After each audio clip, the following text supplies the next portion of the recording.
From the road, you couldn't even see in more than 4 or 5 feet. Travel the back roads of Lawrence County, and overgrown properties are a common sight.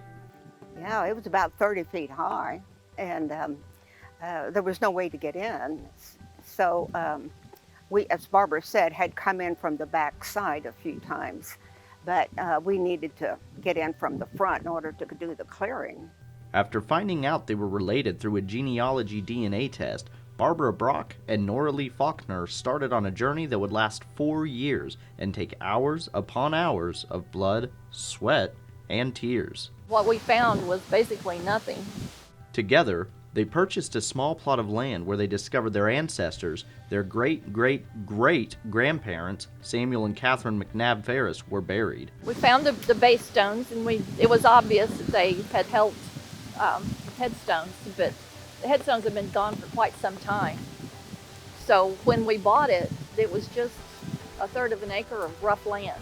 It was just through research, information that had been passed down through the years, a letter written in 1858, that we have proof that these people were buried here. The harder they worked, the more they got to know who Samuel and Catherine were. He was born in Virginia, so was Catherine. Mm-hmm. They migrated to Tennessee, and then in 1838 they came to Missouri. They were in their 70s when they migrated here. In 1838, 1839, with 40-some family members? Yes, they had 9 children, and by the time they left Tennessee to come here, children were grown and married with children of their own.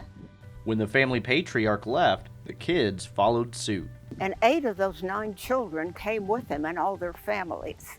We looked at the census record for 1840, and we found those folks all in the census record. They settled within this area. But with every piece of history they learned, rumors and clues that this site might be the resting place for others started to appear. Some of the old-timers called it an old settlers and Indian burial ground. We were treating it as a burial site of our third great-grandfather, and that's why we named it the Samuel Phariss Memorial Cemetery. We didn't know anyone else was buried here, but it did certainly place a different perspective on the whole thing. But that only made their mission that much more important. The more we find out about this place, the more historic it becomes. When we first started this, Nora Lee asked me what my vision was, and I'm like, I didn't have one. I just couldn't let it go back to being abandoned again once I'd found it. But the more we look into it, it's taken on a life of its own. Similar to the relationship they've built with each other. She's a mentor. She's taught me so much about genealogy. She helped me get into DAR, and I can't imagine my life without her now. Barbara has nudged me along. I'm the senior partner, and I have to admit I would not have done this without Barbara. When she said, "We've got to do something about this, Nora Lee," I said, "Sure." And do something they did by saving a piece of history. This is a county historical site, and we thought it was a part of history that was worth preserving. And breathing life into this place of rest. To honor the people who were here before, they were lost.